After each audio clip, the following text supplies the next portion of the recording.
자, 오늘은요, 상담을 하다 보면 과연 현재 대학 입학이 어떤 식으로 뽑는지, 또 고등학교는 왜 선택이 중요한지, 이런 거를 알기 위해서는 미리 전체적으로 예전에 저희 세대가 치렀던 시험과 대입에서 어떠한 차이가 있는지를 알려드릴 겁니다. 자, 반갑습니다. 깡수학과학 원장입니다. 일단요, 저희 부모님 세대에서는 우리가 그게 수능일 수도 있고요, 그다음에 학력고사일 수도 있는데 어쨌거나 그걸 보고 나서 내신이 들어갔어요. 그죠? 내신이 뭐 어디 학교에 따라서는 학력고사 수능이 60%가 들어가고 내신이 40이고, 아니면 학력고사 수능이 80이고 내신이 한 20이고 뭐 이런 식으로 비율로 들어갔단 말이죠. 그리고 온서도 한 3개 썼어요. 그죠? 자, 그렇지만 현재 우리 아이들이, 전반적인 겁니다. 우리 아이들이 대학을 치를 때는 몇 개의 원서를 쓰냐면, 자, 수시가 있죠? 정시가 있는데 수시로는 6개를 써요.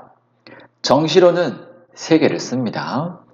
자, 이 수시에는 뭐냐, 정시가 뭐냐, 그러면 이 수시는 바로 학생부 위주예요. 자, 논술과 실기는 일단 잊어버리세요. 자, 논술과 실기는 일단은 잊어버리시고, 자, 수시하고 정시가 있는데 뭐다? 수시에서는 학생부 위주다. 자, 그럼 그 학생부 위주는 뭐다? 바로 내신 성적과 학교 생활이다. 자, 이 정도로 알시면 될 것 같고, 정시는 수능이다.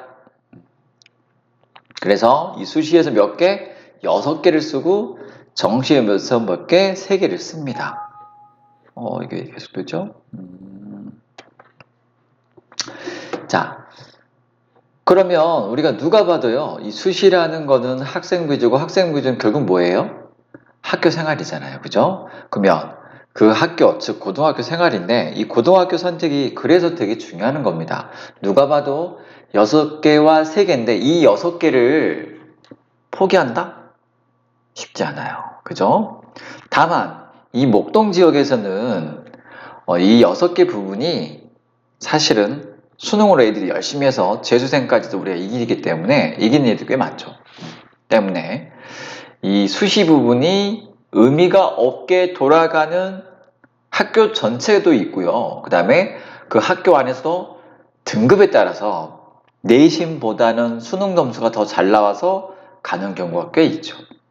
자, 그러면 좀 하나하나 봐볼게요. 학생부 위주가 있고, 그 학생부는 결국 뭐냐면 학생부 종합과 학생부 교과가 있어요. 자, 여기서 학생부 교과는 뭐냐? 그냥 전교 몇 등까지 이득을 보는 전형입니다. 이건 뭐냐? 전교 등수도 중요하고, 물론 좀 더 디테일하게 가면은 특정 과목의 등수가 상당히 중요하죠. 그리고 거기에다가 각종 활동, 교내 활동이나 뭐 동아리나 뭐 이렇게 여기 활동이 있죠. 그죠? 그런 게 들어가는 거예요. 자, 그러면 대학교에서는 뭘 더 좋아하냐? 자, 사실 둘 다 좋아하는데요. 좋은 대학일수록 학생부 종합을 더 중요합니다. 자, 왜 그럴까요? 학군이 좋은 곳에서는 내신 성적으로만 가는 이 전형이 쉽지 않은 걸 알기 때문에 우수한 애들을 뽑기 위해서는 이 전형을 좋아하고요. 그 다음에는 뭘 좋아하냐? 정시에서요. 대학 수능이 있잖아요. 그죠? 이거를 좋아합니다. 자, 그래서 우리 아이들은 학생부 종합이나 수능을 잘 볼 지역으로 가는 게 좋겠죠. 일단 큰 틀이 그렇습니다. 큰 틀이. 그래서 우리 수시 6개를 버린다는 거는 사실은 너무나 말도 안 됩니다. 그래서 고등학교 선택을 아주 잘해야 돼요. 자, 이제 되셨죠? 전체 틀은 아시겠죠? 시기만 조금 말씀을 드릴게요. 우리가 수시 원소를 언제 정도에 쓰냐면요. 9월 첫째 주나 둘째 주에 써요. 보통은 9월 모의고사를 보고 나서 쓰죠. 자, 그 다음에 정시는 12월 크리스마스 전전날이나, 즉 이브나, 전전날이니까 이브 아니겠네요. 전날 이브죠. 23일이나 24일날 발표가 나요. 그러니까 이때의 크리스마스가 얼마나 행복하려면은 사실 수능 여부에 달려 있겠죠, 그죠? 아무튼 그게 끝나고 이제 가나다 군에서 이렇게 쓰기 시작하는데요. 전체 틀은 그렇습니다. 자, 좀 빨리 갈게요. 자, 그리고 뭘 좀 알아야 되냐면 현재 즉 오늘 2020년 11월 며칠입니까? 18일이네요. 그죠? 그래서 현재 고2와 다음에 중학교 3학년까지는 이렇게 갈 거예요. 어떻게 갈 거냐면 공통 과목은 1학년 때 하는 거고요. 선택 과목은 일반 선택과 진로 선택이 있는데 큰 틀로 본다면 일반 선택은 그냥 고2, 진로 선택은 그냥 고3 이렇게 보는 게 마음이 좀 편할 겁니다. 자, 그렇다면 이 절대평가라는 게 들어있는, 그리고 절대평가가 통으로 들어있는 이 고3, 여기 먼저 볼게요. 고3의 대부분의 과목은 절대평가라고 생각한 게 편하고, 물론 학교마다 편차가 있습니다. 그렇다면 고3은 내신의 의미가 어떨까요? 어떻겠습니까? 내신의 의미가? 네. 그리 없겠죠. 그죠? 그리 없겠죠. 그죠? 절대평가가 뭐냐면은 91, 92가 똑같이 A등급이에요. 그러니까 평가에 뭐가 없다. 세부적인 데이터가 가지 않는 이상, 물론 지금 추정 등수 얘기도 나오는데 어쨌거나 학교들이 많이 귀찮아할 것이고요. 때문에 고3은 현재 대학에서 접한 바로는 고3은 별 의미가 없을 가능성이 많다. 따라서 우리 애들은 고1과 고2의 내신을 유독 더 열심히 해야 된다. 됐죠? 자, 그런데요. 또 상담하다 보면 부모님들 첫째나 외동을 상담을 하다 보면, 즉 첫째나 외동의 자녀를 두신 부모님을 상담하다 보면 문이과는 이제는 없다라고 착각들을 하시고, 또 고2에 가서 그걸 선택하니까 그때 가서 하지 왜 지금 겁주는지 의아해하는 표정으로 저를 보실 때가 꽤 많습니다. 자, 근데요, 이 선택 과목을 언제 하게 되냐면요, 자 보세요. 실제 사례입니다. 2학년과 3학년 선택 과목을 언제 선택을 하냐?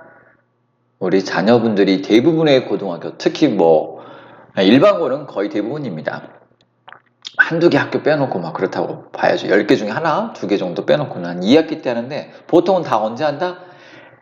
1학기 중간고사 끝나고 나서 아이들한테 선택 과목을 너가 직접 선택 이렇게 하고. 언제요? 1학년 1학기입니다. 1학년 1학기 때 벌써 문과 애들은 사회에서, 이과 애들은 과학에서 선택하게 해요. 물론 이 학생 선택도 학교마다 약간은 차이가 있긴 합니다만 그래도 문과, 이과 나눠서 합니다. 따라서 문이과는 적어도 고1 1학기 전에는 완성이 돼야 돼요. 자, 근데 그때가 늦겠죠. 물론 여기처럼 학교에서 공통으로 지정해주는 과목들도 있습니다. 그건 그냥 하면 돼요. 근데 치명적인 선택 과목 이런 거는 아이 스스로가 해야 돼요. 그러니까 미리미리 준비를 하지 않으면 선택 과목을 누가 오고 같이 한다? 옆에 그 다음에 앞에 친구, 뒤에 조금 공부 잘할 것 같은 안경 쓴 친구 따라서 하게 돼요. 아니면 남자는 물리지 하고 물리하게 됩니다. 그러면 이 물리들은 평생 물릴 수도 있어요. 예, 지금은요, 입시가 또 수능도 그렇고 어떤 특정한 과목을 전략적으로 선택한 게 상당히 중요합니다. 자, 얼마 전에 서울대에서 발표를 했는데요. 그 부분은 나중에 따로 한번 설명을 하고요. 자, 지금 보게 되는 것까지 해서 이게 뭐냐면 일단은 학교의 내신과 관련된 겁니다. 학교 내신과. 그 다음에 수능입니다. 수능도 많이 바뀌었습니다. 어떻게 바뀌었냐? 자, 국어, 수학, 영어, 한국사, 탐구, 제2국어, 한문 뭐 이렇게 있는데요. 자, 이쪽은 좀 안 볼 것이고요. 국어부터 볼게요. 국어부터 볼게요. 우리가 아는 수능이라고 한번 적어봤는데 아마 이것도 잘 모르실 수도 있어요. 예전과 많이 다르기 때문에 그냥 현재 우리 졸업한 아이들이 봤던 수능 정도 생각하시고요. 고2부터 어떤 수능을 보게 될지 한번 보시면 될 것 같아요. 고2부터. 현재 고2입니다. 국어는 공통으로 독서 문항을 봐요. 그리고 선택을 화작, 합법과 작문이죠. 언매, 언어와 매체 중에서 한 개를 선택해서 봅니다. 자, 그냥 선택 과목 할 때는요. 좀 국어에 끼가 있다면 언매를 하면 좋겠지만 그냥 공식적으로 암기를 해서 가는 게 편하죠. 화작이 점점 편해질 겁니다. 그러니까 화작을 선택 과목을 하는 게 조금 더 나을 것 같고요. 자, 그렇지만 선택 과목이 있는 국어와 이따가 또 설명하겠지만 수학에서의 선택 과목은 난이도가 쉽게 나와야지 어떤 특정한 과목을 선택을 했을 때 이익과 불이익이 있다는 문제가 되지요. 단지 아이에게 친숙함이 더 좋으니까 화작이 좋다고 말을 했지만 그래서 결론은 뭐다? 선택 과목은 난이도가 낮게 나와야 된다. 왜? 여기서 변별력을 갈리면 안 되니까. 독서와 문학, 얘가 어렵게 나온다. 공통이 어렵게 나온다. 수학으로 바로 가고 수학도 공통이 있죠. 원투가 있죠. 여기서 어렵게 나온다. 선택은 확통, 미적, 기하가 있는데 얘네들은 9문제가 나옵니다. 근데 여기서 어렵게 나온다는 거죠. 확통하고 미적과 기하는 쉽게 나와야 된다. 자, 여기서 수학에서 잠깐요. 문이과 폐지라고 언론에서도 그렇게 말을 하고 있지만 아닙니다. 선택 과목에서 많은 이과 대학, 공대나 자연대, 의대 그쪽에서 우리는 이과 애들은 미적과 기하 중에서 선택한 아이들만 받을 거라고 태클을 25개 정도 대학에 태클을 걸어. 대부분이 우리가 가고 싶어하는 대학들이에요. 가만히 두면 애들이 확통만 할 것 같으니까 문과든 이과든. 그래서 이과 애들은 여기다가 태클을 걸었다. 따라서 페이지라는 게 무색해졌다. 됐죠? 그렇지만 역시 공통에서 어렵게 나온다. 자, 수학은 참고로 30문제 나오는데요. 여기서 21문제가 나올 것이고 이게 9개가 나옵니다. 됐죠?